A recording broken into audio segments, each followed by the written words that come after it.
Hi friends, இன்றைக்கி நம்ம Godzilla x Kong the new எம்பையரோட இன்ட்ரெஸ்டிங் ஃபேக்ட்ஸ் தான் பார்க்க போகிறோம்.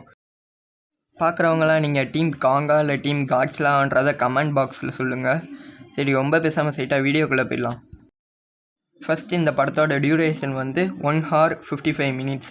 இந்த படம் ரொம்ப பெரிய படம்னு சொல்ல முடியாது, சின்ன படம்னு சொல்ல முடியாது. இதுவரையும் மான்ஸ்டர் வேர்ஸில் வந்த படம் அதே டியூரேஷன் தான் இந்த படமும். அடுத்ததாக இந்த படத்தோட பட்ஜெட் வந்து $135 million. ஆனால் இந்த படத்துக்கு முன்னாடி வந்த காட்ஸிலா வெர்சஸ் காங் படத்துக்கே பட்ஜெட் வந்து $145 million. இந்த பட்ஜெட்டில் எப்படி இந்த படத்தை எடுத்தாங்கன்னே தெரில. இந்த படத்தில் நிறையா மான்ஸ்டர்ஸ் வேறு இருக்குதுன்னு சொல்கிறாங்க. ஆனால் இந்த பட்ஜெட்டுக்கே இந்த படத்தில் வந்த விஎஃப்எக்ஸ்லாம் செம்மையாக இருக்குது. இந்த படத்தை வச்சு தான் இந்த படத்துக்கு அடுத்த சீக்குவல் வருமா வராதான்றதை சொல்லுவாங்களா. இதை வந்து அஃபீஷியலாக அந்த டைரக்டரே கன்ஃபார்ம் பண்ணியிருக்காங்க. இந்த படத்துக்கும் இதுக்கு முன்னாடி வந்த படத்துக்கும் காங்கை வச்சு தான் கதை போகும்.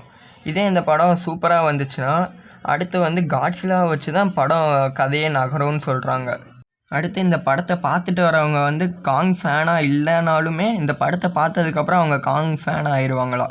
ஏன்னா இந்த படத்தில் பாதிக்கும் மேலே காங்கை வச்சு தான் கதையே போதான்.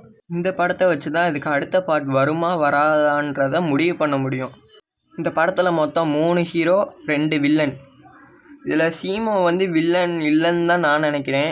ஏன்னா வந்து ஸ்கார் கிங் தான் சீமோவை கண்ட்ரோல் பண்ணுறான். அதனால தான் சீமோ இப்படி நடந்துக்குது. இல்லைன்னா சீமோ வந்து ரொம்ப நல்ல கேரக்டர்னு தான் நினைக்கிறேன். அடுத்து இந்த கேரக்டரை கொல்ல மாட்டாங்க.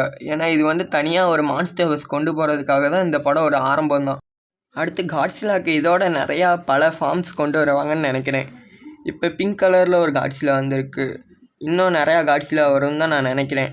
அடுத்து ஹாலோ இடத்துல நிறையா மான்ஸ்டர் இருக்குன்றதை இந்த ட்ரெய்லர்லேயே காமிச்சிருந்தாங்க. எனக்கு தெரிஞ்சு காங் வந்து ஹாலோ இடத்துக்கு கிங் ஆகிறது தான் இந்த படத்தோட எண்டிங்னு நினைக்கிறேன். அவ்வளோதான். ஸோ தேங்க்ஸ் ஃபார் வாட்சிங். Bye guys. அடுத்த ஒரு சூப்பரான வீடியோவில் நான் உங்களை சந்திக்கிறேன்.